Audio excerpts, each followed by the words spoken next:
The lazy, hazy, up too late days of summer are about to become the did you set your alarm days of back to school. It's not always easy to get back into a rest routine, but sleep expert Amanda Jewson is here to help us get an A+ in sleep. Good morning, Amanda. Thank you so much for joining us this morning.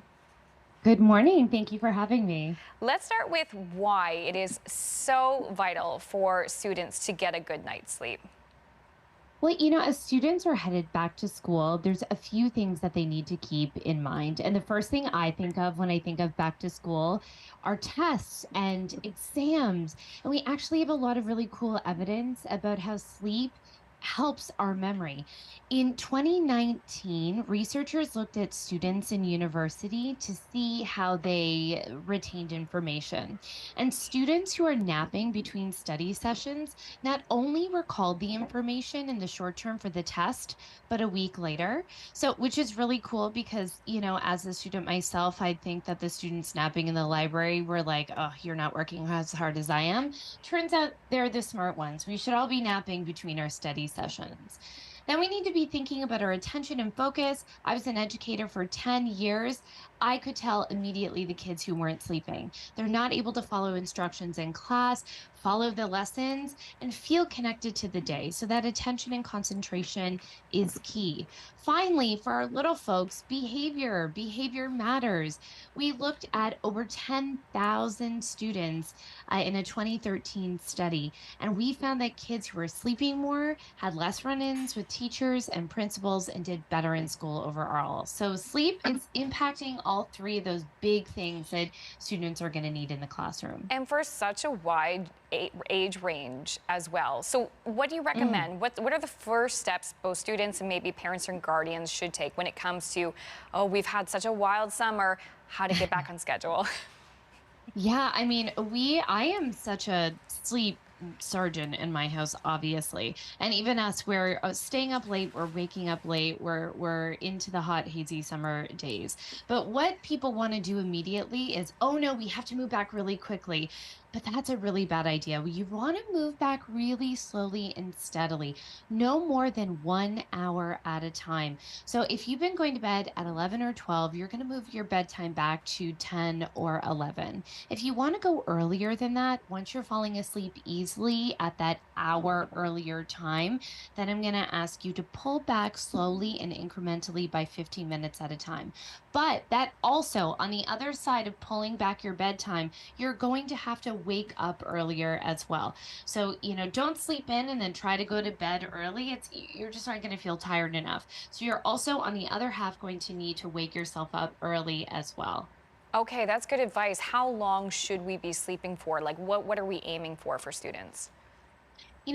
Parents are often shocked. When their child goes to school, they assume that their sleep needs match an adult. But children up to the age of 12 can sometimes need anywhere from 9 to 12 hours, which is a lot of sleep. Adults are still needing anywhere between that 7 and 9 hours of sleep at night. Okay, you mentioned changing, make a little bit at a time. How do you know Mhm. when that sleep is working for you? Because I'm sure you hear from clients who say, I tried to go to bed earlier, but I couldn't sleep, and then I end up Mhm. worrying too much. What do you recommend?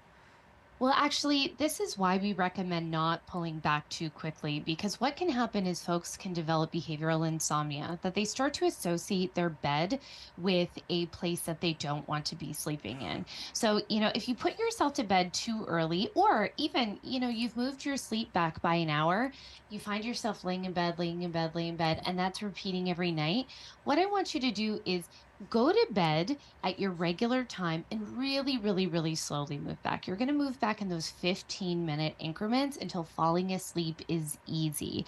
It might mean, as you're saying, if I had a client tell me, Amanda, I'm just not falling asleep, I would push way back and then move back really, really tiny, slowly steps. Okay, what kind of routines, evening routines, do you recommend to help a child calm down before bedtime? Well, I mean, here I'm in Ontario right now. We still have light for quite a bit of time, and light tells the body, hey, it's time to be awake, go outside and play if you're my kids. So that can be really challenging. Try to limit light exposure, and that goes for natural light outside. It goes for your screens inside as well. Screens, including television, iPads, games, phones, they really should be removed from the routine about an hour ahead of time. Try quiet activities like books, coloring, even a family board game can really sort of set the routine. Then, for both adults and children, because adults are in back to school season too, regardless if you have kids, there's something symbolic about that post Labor Day weekend. You want to remind yourself, keep it simple. Simply have a bath, read a book, go to bed. And that goes for kids, it goes for adults. It's simple, it's easy. They all start with the letter B, which we love as well.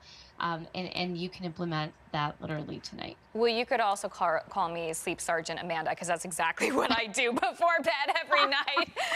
Okay, before we go, Love it. hard right turn. You've got a special guest that's been hiding with you. Can you please show us your guest? Please. Give me that. Come here. Oh. This is Georgia, and she's 12 weeks old, and she's a cute little baby dog. Can you lift her a little higher, like close to your face, so we can really get a good look at her? Oh, the little paws, Georgia. I have a niece. Honestly, sorry, go ahead. I have a niece named Georgia, so if she's anything like her, she's gonna have a big heart. How is she? She honestly is such a good dog. I have no complaints. We've been really, really, really lucky. She's awesome. She sleeps well? She does. I like so well. Night 3, she slept 8 hours. I'm so lucky. Oh my gosh. Well, I'm so jealous of your puppy snuggles this morning. Amanda, thank you so much. Thank you. Happy back to school, everyone. Happy back to school. Best of luck. Nice to meet you, Georgia. Sleep expert Amanda Jewson joining us.